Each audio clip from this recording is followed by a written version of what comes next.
Howdy,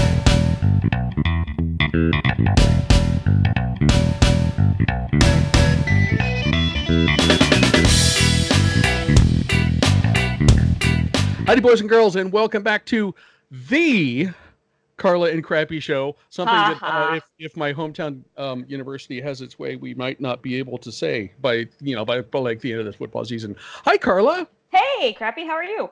I've been basically speechless since we fired up Skype, and I'm like, this is weird. We've been doing this for 8 years, and it's really weird. Yeah. But at the same time, I mean, just like, yeah, football. Let's go. Let's do it.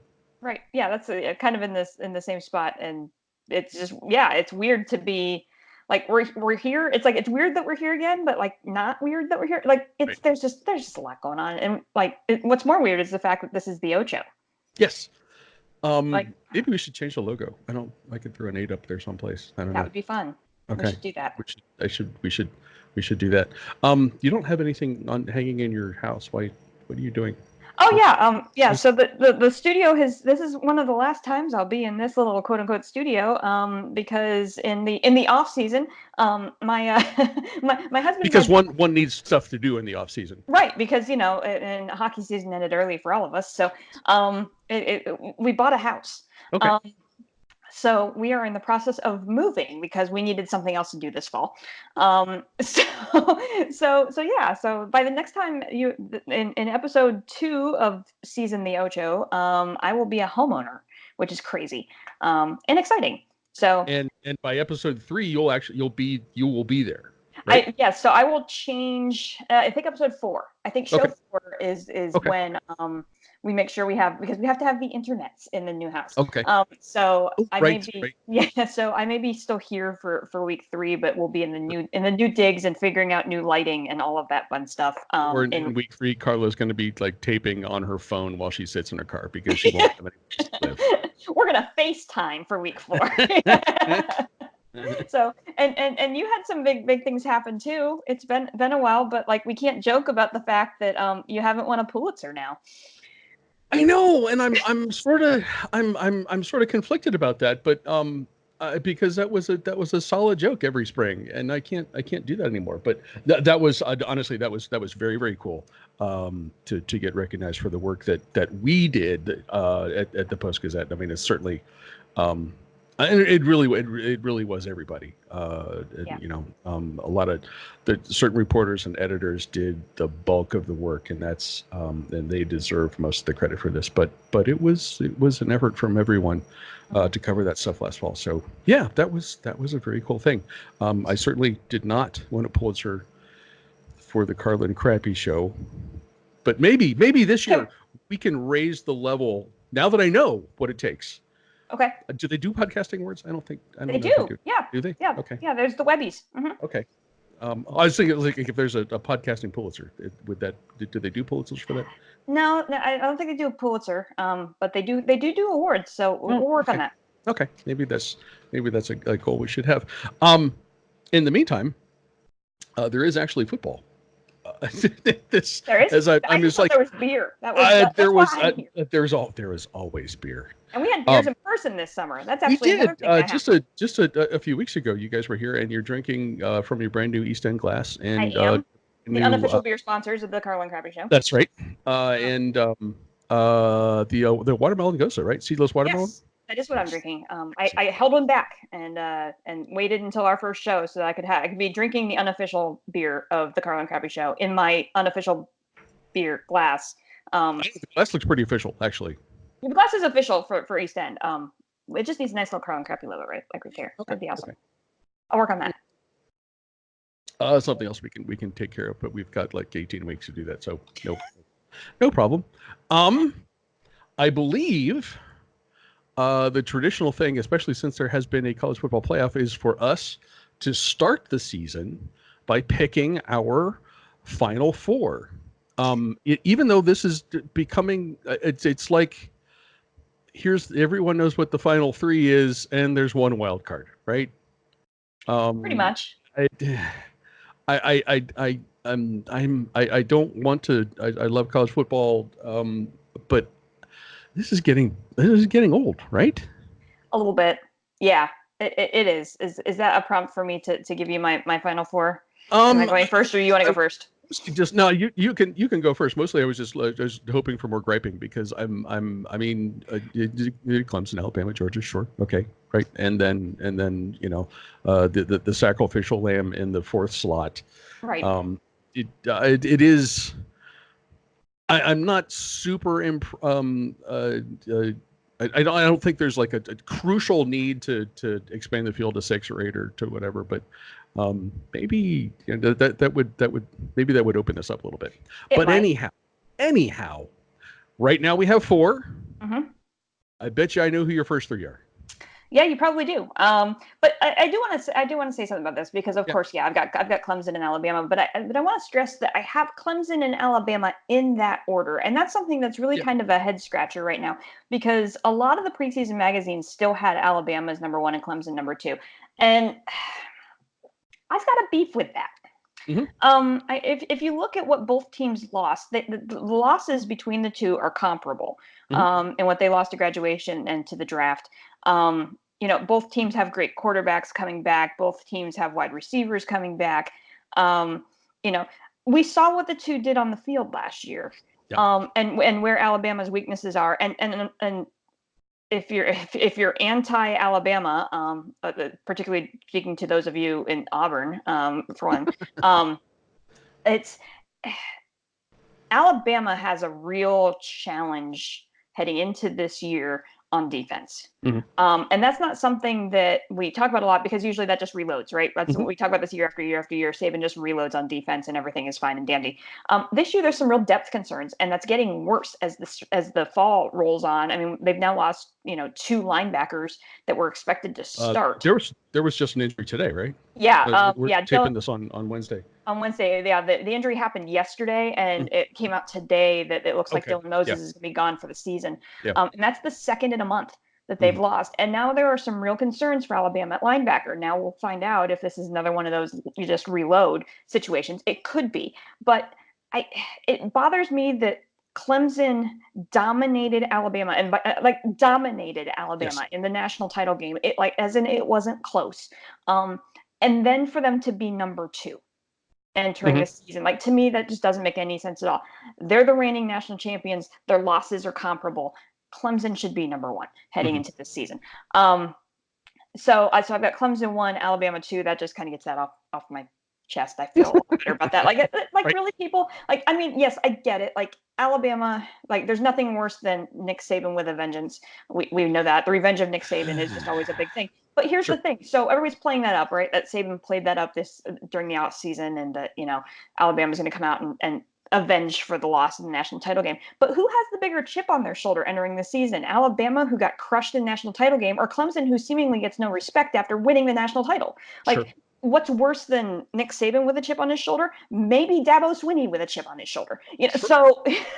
So are we setting up for another Clemson Alabama?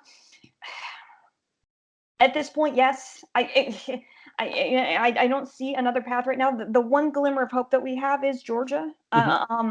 And yes, I have Georgia in my top 3. I think this is going to be another year we're going to see 2 teams out of the SEC. And I'll get to what my 4th is here in a minute. But I mean, if there's a year for Georgia to knock off Alabama, this might be it. I mean, Georgia. Is it possible that Georgia is the best of those 3 teams, at least at this point?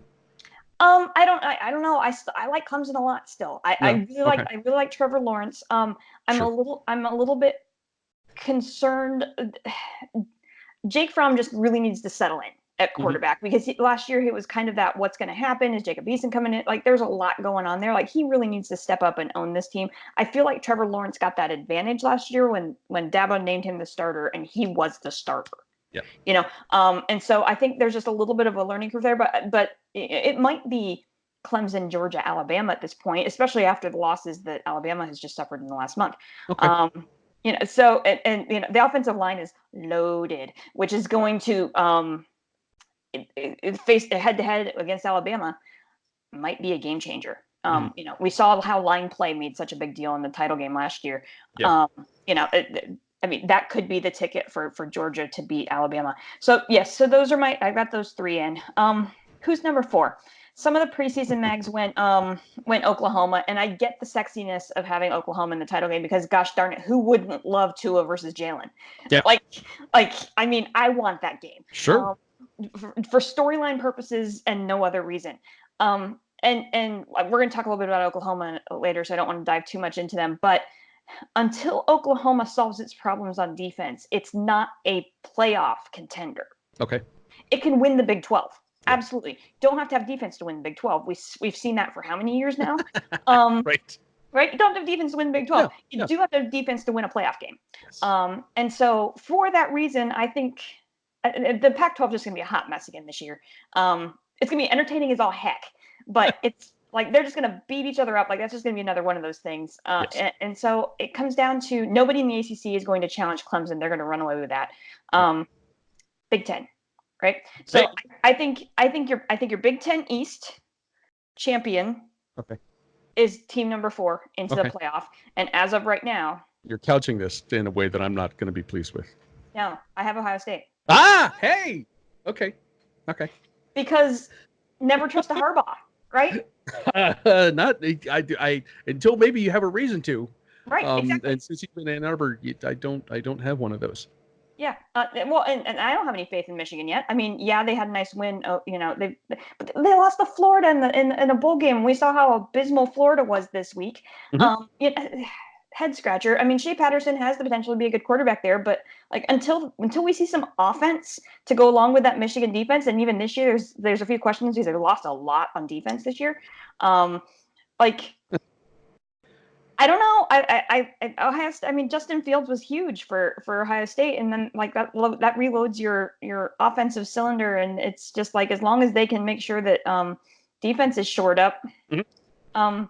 I think Ohio State wins the East. We don't even have to talk about my Knits this year. I'm very sad about that. They're going to make a bowl game, but they're not really going to be a national contender on any level. I don't think there's just too many holes they need to fill. We'll get Jesus to visit them. So my 4 are Clemson, Alabama, Georgia, and Ohio State. Okay. Ditto. Sorry. Well, no, and it's I actually struggled a little bit with whether or not Ohio State's gonna get there. Maybe I spent too much time reading in the offseason about how much better Michigan's going to be, but I don't completely buy that. Clemson's interesting. We talk all the time about Clemsoning, and their season really is kind of they could coast after September. Yeah. And and that makes them ripe. There shouldn't be another ACT team after that point who should challenge them, but there always is. So that's something. One loss, it may not even make a difference. I would assume that they would still get there, but that might be the only place where Clemson could stumble. Alabama, you wonder about the defense and the injuries. A lot of coaching turnover in the offseason. So maybe that's a thing. I'm grasping at straws here, people. You mentioned Jake Fromm and at Georgia and kind of always having to look over his shoulder with the quarterbacks who have transferred from Florida this offseason. I mean, I think Jake Fromm is clearly got to be the guy, and maybe that's the impetus he needs to step up and provide the kind of leadership that you're talking about. Right. That offensive line is beastly. Yes. And I do wonder, at this stage of the game, if Georgia might be the best of those 3 teams on paper. And then my Buckeyes, there are question marks on offense. A lot of people are back, although the offensive line is a little bit green. Justin Fields kind of goes back to what we're more accustomed to seeing as far as quarterbacks, at Ohio State have been like recently. Defense last year was largely inexperience. And with I think 9 starters coming back, something like that.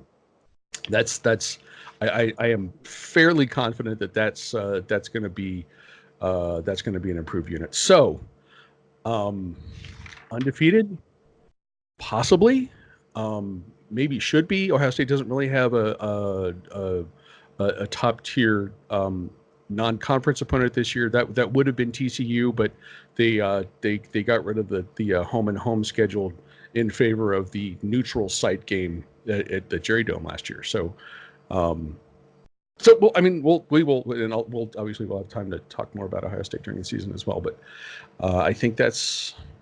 Yeah, I think at this point that's gonna be how it plays out. Who's your first out? Oklahoma. I think Oklahoma wins. I do. I think Oklahoma wins the Big 12. Okay. And I mean, Jalen just. I think Oklahoma wins the Big 12, but they're gonna lose a game that they shouldn't because of defense. Like that's just.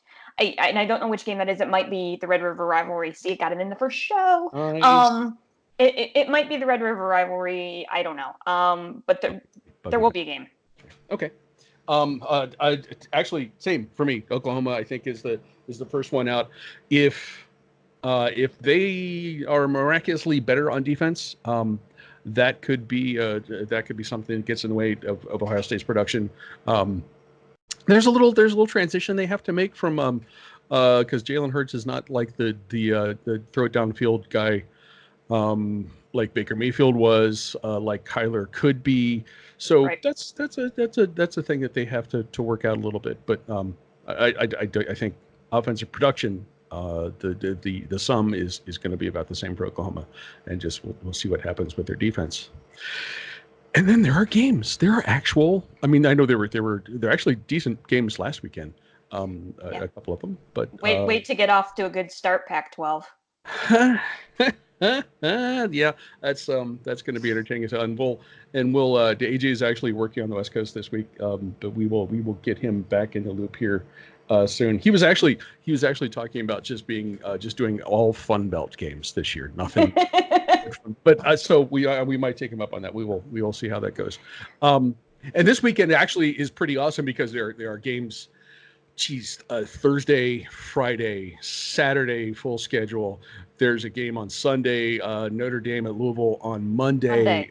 It's like bowl season in August and September, because you just got this whole weekend if you have the time to overdose on it. And I kind of do. So, I'll be packing, but I'll have the games on. So yeah, I mean, you can. There's still. I mean, there's nothing crucial except you've got one pretty important one this weekend. But we'll get to that. At 4 on Saturday, unranked, or if you count down through the others receiving votes totals, number 30 Northwestern at number 25 Stanford. Tree is favored by 6.5 points. Stanford had a tough year last year. I was expecting more of them, and they had that little streak and ended up in the Sun Bowl. So we'll see what happens with them. What do you see with this one?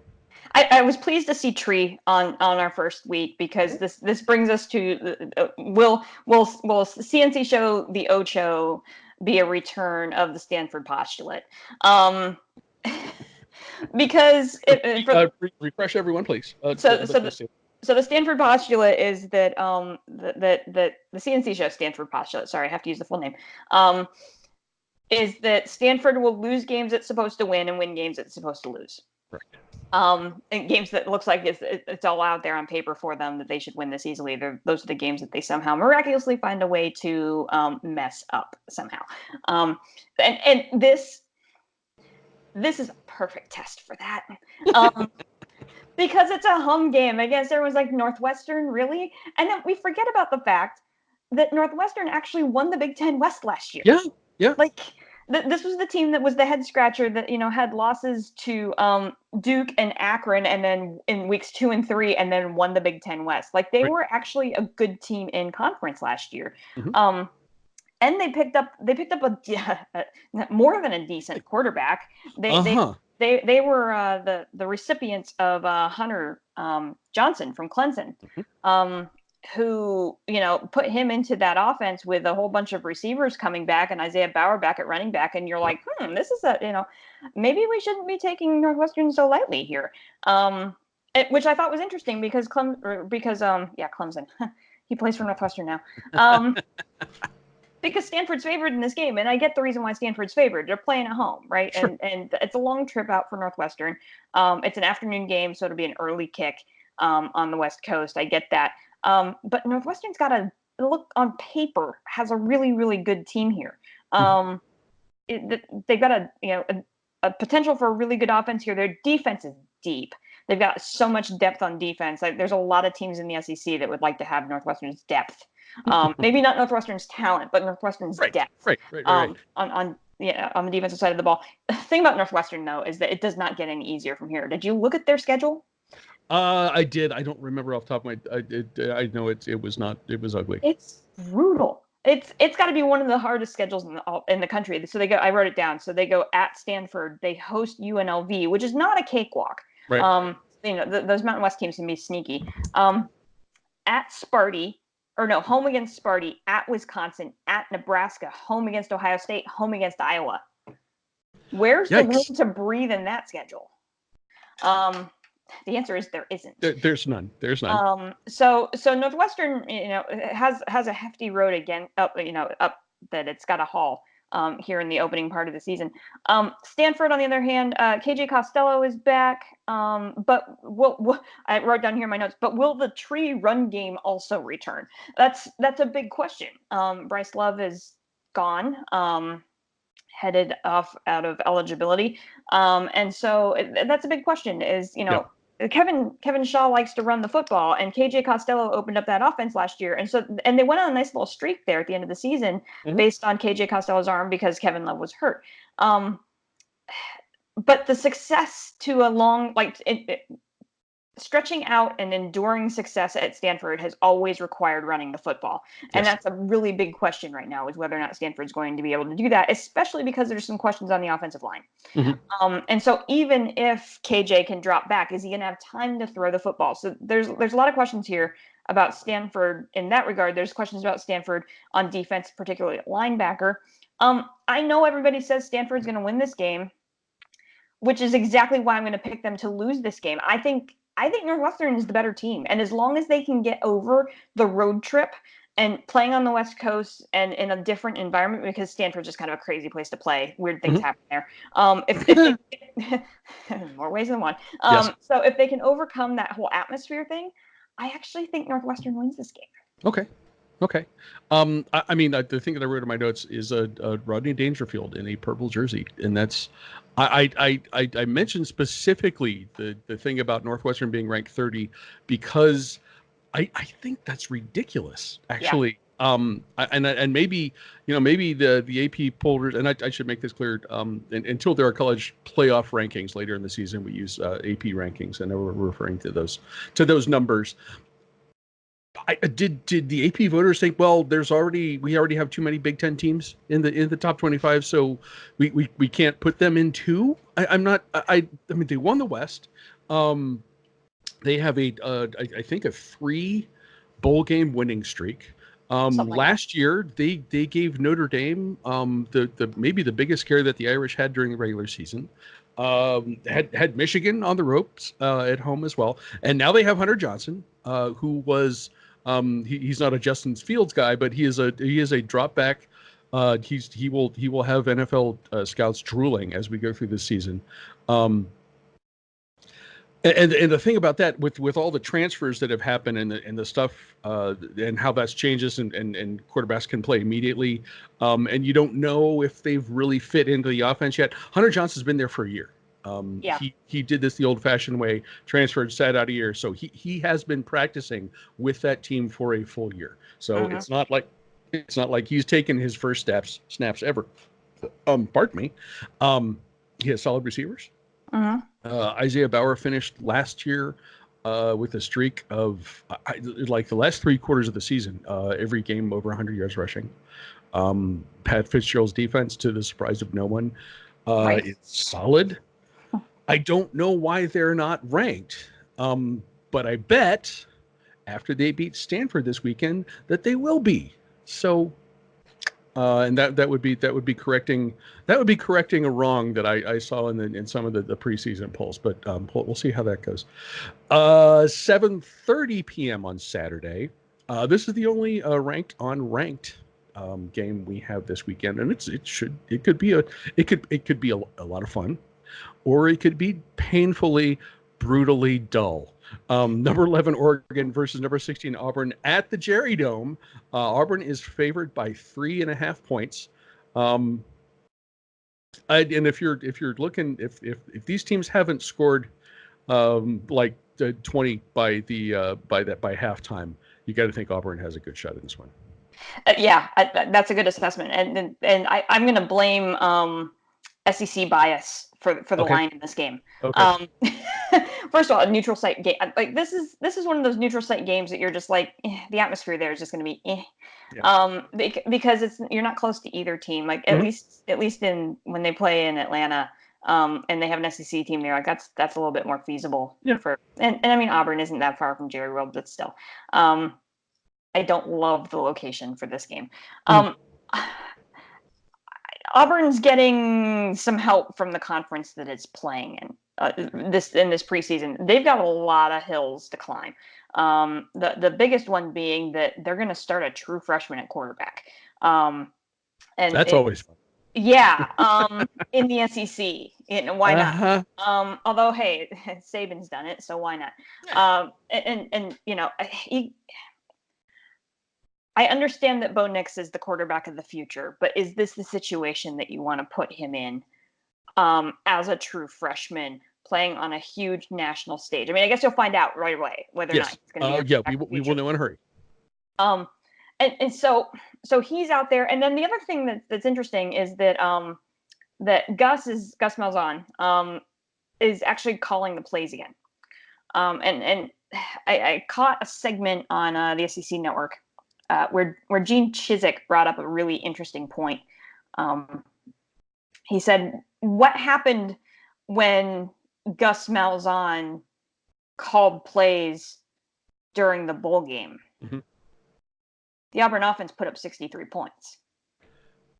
There is right. That. So you do have to think that, you know, with this quarterback selection was a little bit of a head scratcher, but when you remember that your head coach is now your offensive play caller." Maybe he sees something here that the rest of us are kind of like, it might be too soon to do this. It's hard to tell. Or maybe this is just his way of saying, I'm calling the plays again. Let's start putting this offense in place because it might not work this year, but it sure as heck could work next year. Yeah. You know, and maybe he's playing the long game here. I don't know. Auburn's defense is still really, really good. The strength of this team this year is its defensive line, because it has a lot of questions on offense trying to figure all this out with all the offensive turnover that they've had. Oregon is the antithesis of Auburn, right? Oregon has, yes. I mean, they're literally opposites of each other. Yes. Which means we're going to have a strength on strength, which is going to be really fun to watch. Oregon's offense is one of the most experienced in all of the country. I mean, I think we were all surprised when Justin Herbert came back, because he could have been number 1 overall in the draft. And there were some people that projected him to be that. But he decided to come back. And they happened to pick up this little wide receiver. I don't know. You may have heard of him. Jawan Johnson. That rings a bell. Yes. Yeah. Gonna miss him in Happy Valley this year. Let's sigh. But he's a grad transfer, and you know he's a grad student, and he's from the Oregon area, and that made sense for him to kind of go back into his roots. I read a piece about him saying that he kind of refound his passion and love for the game by being back in an area that he was so familiar with. And apparently he and Herbert hit it off right away. And so they had some good rapport in early fall practice. And so we'll see what happens in that tandem. But man, that's a scary tandem. Because I remember how many circus catches did Johnson have there were a few. the last 2 years. Just a few. The biggest question that Oregon has had over the last couple of years is its defense, because it's a Pac-12 school, and that's what happens out there. Is that defense is always a question. So we got a new defensive coordinator and 7 returners on defense, which is pretty solid. And I joke about Oregon's defense. They actually were really, really good in the red zone last year. They forced more field goals in red zone defense than any other team in the Pac-12. Okay. So if they can shore up their defense the rest of the game, other than just standing tough at the goal line, you've got an interesting combination here. First game of the year on a national stage, and this has bit me before. Yes. I always take experience over inexperience. I just think the week Okay. one, the jitters. Yes, I know Auburn is favored. Yes, I know they play in the SEC. Yes, I know they've got a really tough defense. I'm gonna take the senior leadership of Justin Herbert and Juwan Johnson and say that Oregon finds a way to win this game and gets itself into the national conversation until Pac-12 play starts and they all start beating up on each other. Okay. Okay. I the interesting thing that I read as I was checking up on this game is that Oregon fans were really unhappy last year with the offense because it was something that's more traditionally or more traditional, a little more conservative than they are accustomed to in Eugene, and it seems like you mentioned the additions and receiver, experienced quarterback. That's that and if Georgia does not have the best offensive line in the country, it might be that Oregon does. That's going to be a big thing both in this game and throughout the season.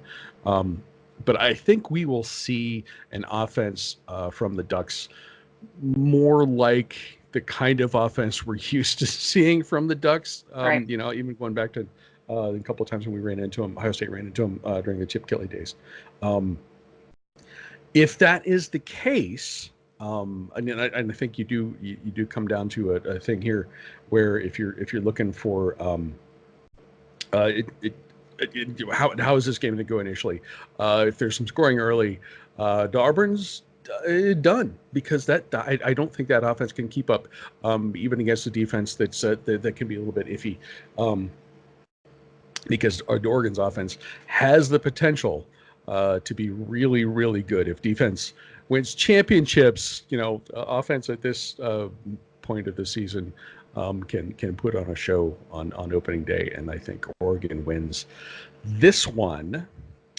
We have one more game, and this is the line here is 23.5 points. So I mean, maybe not a mystery of who we're going to pick here, but fairly recently, as in 3 years ago, Houston beat Oklahoma on opening day, and that is the matchup again. Houston unranked at Oklahoma. This is at 7:30 on Sunday.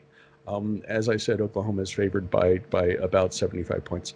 So, what do you think? This game was a lot more intriguing and a head scratcher before Jalen Hurts transferred. Yeah. Yes. And that's the reason why I had this game kind of circled when we left the season last year heading into this season, because what was the big news that was supposed to be out of this game? And that's the fact that who's coaching on the Houston sideline other than Dana Holgorsen. Yes.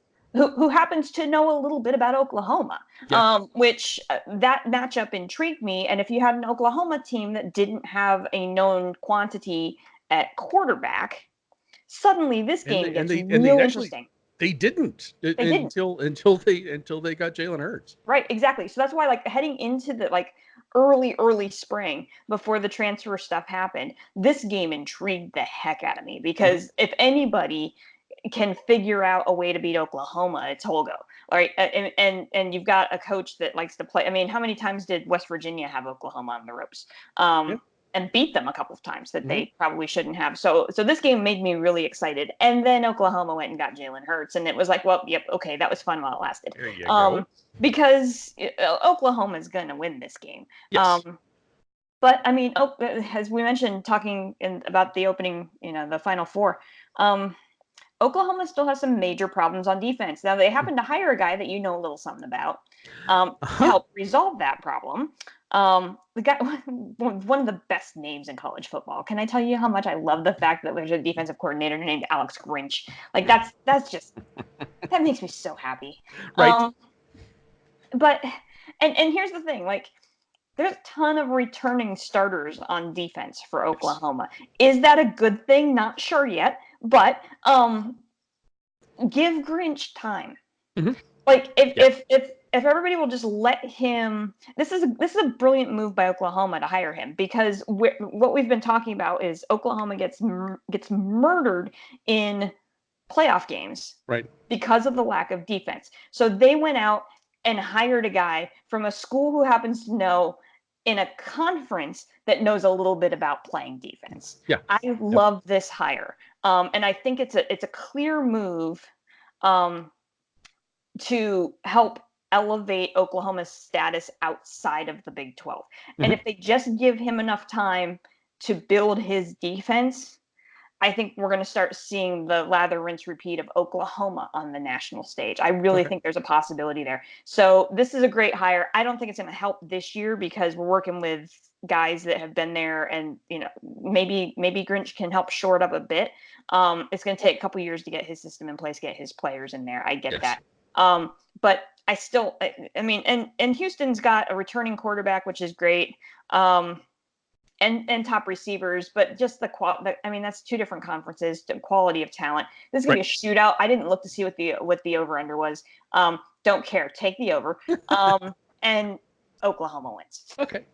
I mean, yes, Houston's not going to win this. In spite of the presence of Dana Farfignugan, these teams are mirror images of each other, actually. They are. Yeah.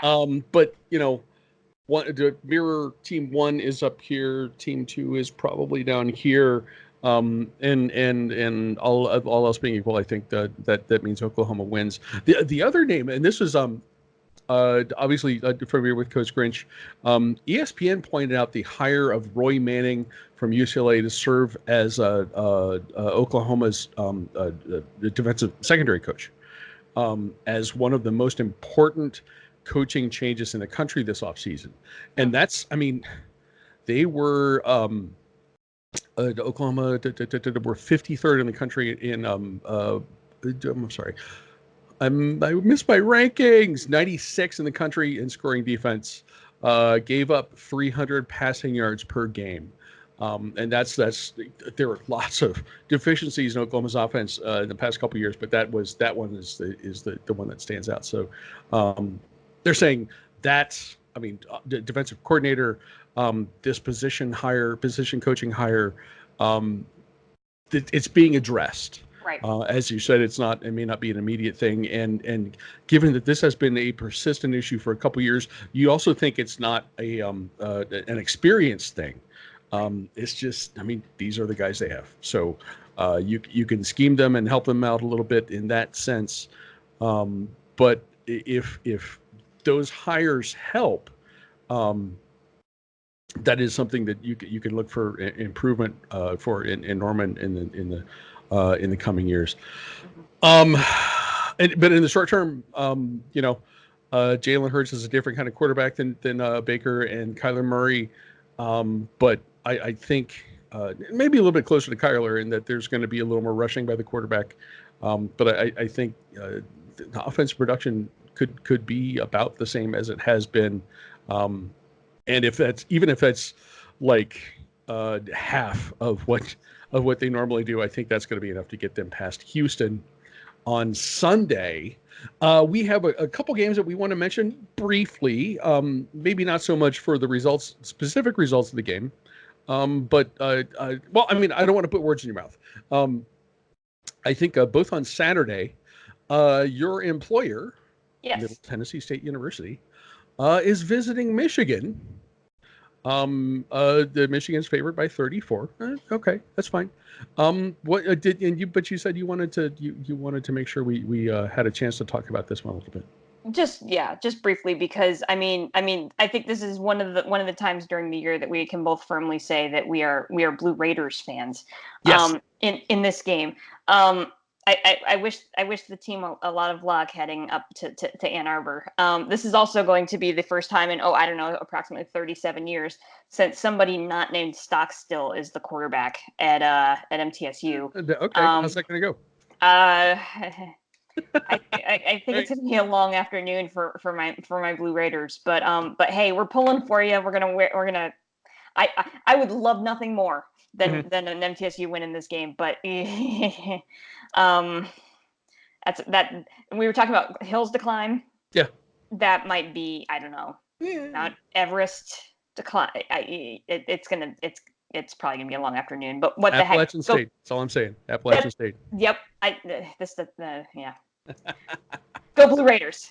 Go Blue Raiders. I mean, this is my brief opportunity to bitch even more about Michigan and how they were perceived in the preseason. Um, Offense, a lot of returning guys. Uh, they were 80th in the country in passing yardage last year. They were 30th in rushing yardage per game, 44th in scoring offense. That's average. And the defense. I mean, the defense had a great year until hang on, I had this is my new thing that I had made for this season in particular. That's an Ohio State jersey that says 62. Carla, why does that say? Why does that say 62? I don't know why it says 62. That's how many points Ohio State scored on Michigan's big time defense last November. The back of that jersey says crappy, by the way. So so that defense lost 8 or 9 starters. So a quick question: what am I missing? Why were they almost consistently ranked as the top team in the Big Ten? As I'm reading my magazines over the summer. Same. I don't get it either. Well, it's the same. You know, and yeah. Same there. Same with why isn't Northwestern ranked? And why is Penn State ranked? And that's my team, right? Okay. Like, the Knicks are my team. Why were they ranked in the preseason? When you look at those losses and you look what Northwestern gained, Northwestern should be ranked, and Penn State should not be. Yeah. Okay. So yeah, yes, Michigan will win this game. We will see how the season progresses, because I'm until proven otherwise. Harbaugh, Shea Patterson. I'm not seeing it. I could possibly be wrong, but I am still not seeing it. Your hashtag for Saturday, by the way, is True Blue. That's okay. I will try to remember that. I will be at the game at this game, and I don't know if you have any thoughts about this one. The Florida Atlantic Fighting Kiffins visit my Buckeyes in Columbus. Ohio State is favored by 27.5 points. What do you think? What's the over/under though on the number of times that Kiffin throws his visor on the ground? I think he's versioning this with a fairly realistic point of view. Someone asked him about, it's like, what do you guys have to gain by going to Columbus and playing Ohio State on Saturday? And he said, money. No, honestly, that was one word answer, and I think the payout is like a $1.4 million. So yeah, they're gonna make some money.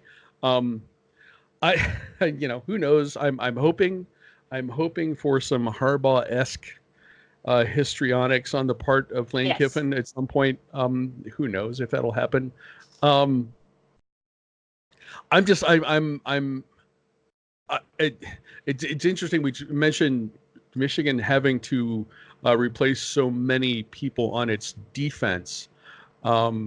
This Ohio State's defense, which was definitely the team's issue last year, are returning 9 starters. I am betting that's as I mentioned before, that's an experience problem and not a talent problem. So my assumption is that Ohio State's defense is going to be markedly better than it was. Interesting that we snagged a couple coaches from Michigan on the defensive side of the ball. That will make the November game a little more interesting. Yes, it will.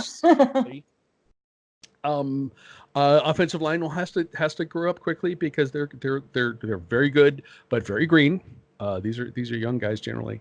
But the return of a mobile quarterback in Justin Fields, maybe that opens things up a little bit. A good senior running back in J.K. Dobbins, who I've seen mentioned as a dark horse Heisman candidate even. That will help as well. So I don't think Ohio State has any trouble winning this game. And as I said, I think this could set up to be a pretty decent season. Guys, you can find the Carla and Crappy Show on iTunes, Stitcher, TuneIn, and a variety of other podcasting services. You can also watch us babble live. Not live. We don't do this live anymore. On YouTube and our Facebook page. Thanks to Google for killing Google Hangouts, but I think we're gonna be okay on Slack. Or it's not Slack. That's work. Yeah.